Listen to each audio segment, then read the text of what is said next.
نہیں کی۔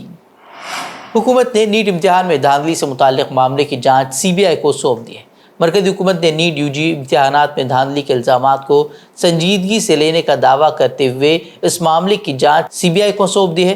حکومت نے نیشنل ٹیسٹنگ ایجنسی کے سربراہ کو عہدے سے بھی ہٹا دیا ہے۔ وہیں نیٹ PG داخلے کے امتحان کو بھی وہ ملتوی کر دیا گیا ہے۔ حکومت نے کہا ہے کہ حکومت طلباء کے مفادات کی پابند عہد ہے، ساتھ ہی کہا ہے کہ اس معاملے میں قصورواروں کے خلاف سخت کارروائی کی جائے گی۔ مرکزی حکومت نے اعلیٰ طبی تعلیم کے لیے قومی اہلیت داخلہ test post graduate NEET PG داخلہ امتحان ملتوی کرنے کا اعلان کیا ہے۔ وہ نیشنل ایگزامینیشن بورڈ کے نیٹ PG کے امتحان کو بھی ملتوی کر دیا گیا ہے۔ وہ امتحان کی نئی تاریخوں کا اعلان بعد میں کیا جائے گا۔ نیٹ PG کا داخلہ امتحان آج 23 جون کو ہونا تھا۔ وہ نیٹ امتحان کے تنازع کے درمیان مرکزی حکومت نے ہفتے کی رات NTA یعنی کہ نیشنل ٹیسٹنگ ایجنسی کے ڈائریکٹر جنرل سبوت کمار سنگھ کو ہٹا دیا ہے اور ان کی جگہ پردیپ سنگھ کرولا کو نیا DG مقرر کیا گیا ہے۔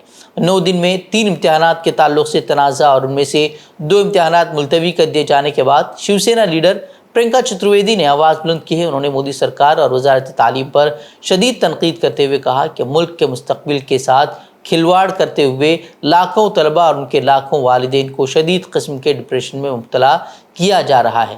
مرکزی حکومت نے گزشتہ سال مسلم لیگ جموں کشمیر اور تحریک حرکت پر پابندی عائد کرنے کا فیصلہ کیا تھا۔ اب UAPA ٹریبیونل نے اس پابندی کو جاری رکھنے کا فیصلہ کیا ہے اور اس پر مہر لگا دی ہے۔ اس کے ساتھ ہی ان کے بینک اکاؤنٹس اور مالی لین دین کو بھی فریز کر دیا گیا ہے۔ اس سے قبل جنوری میں مرکزی حکومت نے مسلم لیگ جموں کشمیر کی سبھی ملکیتوں کو ضبط کرنے کی ہدایت دی۔ کانگریس نے حکومت سے پرزور مطالبہ کیا ہے کہ اپوزیشن کے اراکین کی پارلیمنٹ سے بڑے پیمانے پر معطلی کے درمیان مناسب بحث و مباحثے کے بغیر منظور کرائے گئے 3 نئے فوجداری قوانین بھارتیہ نیائے سنہتا، بھارتیہ ناگرک سرکشا سنہتا اور شاکسا ایکٹ 2023 کے نفاذ کو ملتوی کرنے کا مطالبہ کیا ہے۔ پارٹی نے کہا ہے کہ ان تینوں قوانین کو منمانے طریقے سے پارلیمنٹ میں منظور کیا گیا جس کے دور رس اثرات مرتب ہوں گے۔ ایسے میں 1 جولائی 2024 سے اس کے نفاذ کو ملتوی کر کے وزارت داخلہ کی اثر نو تشکیل شدہ کمیٹی میں ان قوانین کو تفصیلی غور و خوض کے لیے بھیجا جائے۔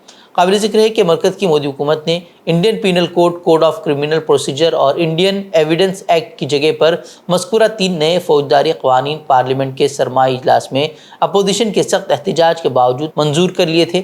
ایسا کرنے کے لیے اپوزیشن کے اراکین کو دونوں ایوانوں سے بڑے پیمانے پر معطل کر دیا گیا تھا۔ آپ کو یاد ہی ہوگا کہ 100 سے زائد اراکین پارلیمنٹ کو معطل کر دیا گیا تھا۔ وہیں اس سے قبل 100 سے زائد سابق نوکر شاہوں کے گروپ نے بھی گزشتہ روز کھلا خط لکھ کر اس تعلق سے اپنی شدید تشویش کا اظہار کیا ہے۔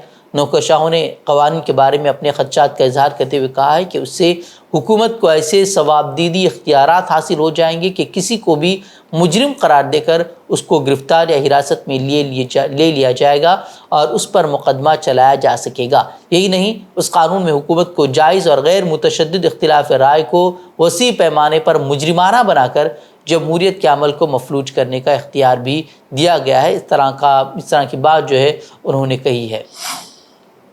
اور اسرائیل کے کئی علاقوں میں ہفتے کی رات ہزاروں افراد نے حکومت کے مخالف مظاہرے کیے۔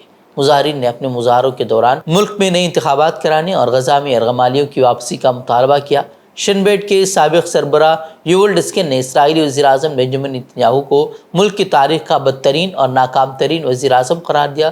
ڈسکن 2005 سے 2021 تک شن بیٹ انٹیلیجنس ایجنسی کے سربراہ رہے ہیں۔ انہوں نے جلد از جلد انتخابات کرانے کا بھی مطالبہ کیا۔ وہیں اس سلسلے میں پولیس اہلکار ہجوم کو منتشر کرنے کے لیے آگے بڑھے۔ انہوں نے سڑک کو صاف کیا اور 3 مظاہرین کو بھی وہ گرفتار کر لیا ہے۔ رفح پر فوج کشی اور مصر کے ساتھ سرحدی گزرگاہ رفح کراسنگ کا کنٹرول سنبھالنے کے 1.5 ماہ بعد اسرائیلی فوجوں نے پورے شہر پر قبضہ کرنے کے لیے سنیچر کو فیصلہ کن کارروائی شروع کر دی ہے۔ اس کے تحت شہر بھر میں بیک وقت 8 محاذوں پر حملے کیے گئے اور اس بات کی کوشش کی گئی کہ قبضہ کرتے ہوئے فوج شہر میں داخل ہو جائے۔ اس دوران الجزیرہ نے الشاطی اور الطفا کیمپوں پر بھی بمباری میں 42 افراد کے جاں بحق ہونے کی اطلاع دی ہے، جبکہ ٹائمز آف غزہ نے ایکس پوسٹ میں بتایا ہے کہ اسرائیلی فوجوں نے 24 گھنٹوں میں قتل عام کے مترادف 3 شدید حملے کیے ہیں، جن میں 100 سے زائد افراد شہید اور 170 کے قریب افراد زخمی ہوئے ہیں۔ وہیں اسرائیلی فوجیں ایک کے بعد دیگر رہائشی عمارتوں کو بھی نشانہ بنا رہی ہیں۔ الجزیرہ کی رپورٹ کے مطابق اسرائیل نے سنیچر کو پورے غزہ پر حملے تیز کر دیے۔ المواسی کیمپ پر حملے کے بعد جنوبی غزہ کے بھی کئی علاقوں پر بے تحاشا بمباری کی گئی ہے۔ اسرائیلی فوجوں نے وسطی غزہ کے اشاتی کیمپ میں بھی ایک رہائشی عمارت کو نشانہ بنایا۔ مذکورہ بلڈنگ میں بتایا جا رہا ہے کہ بے گھر ہونے والے فلسطینی شہری اپنے بچوں کے ساتھ وہاں پناہ لیے ہوئے تھے، ان پر بھی حملہ کر کے انہیں شہید کر دیا گیا ہے۔ تو ناظرین خبریں، مزید خبروں کے لیے آپ ہماری ویب سائٹ www.fikrkhabar.com کی طرف رخ کر سکتے ہیں۔ ویڈیوز کے لیے ہمارے یوٹیوب چینل کو سبسکرائب کریں۔ تو ناظرین اجازت دیں، السلام علیکم ورحمۃ اللہ وبرکاتہ۔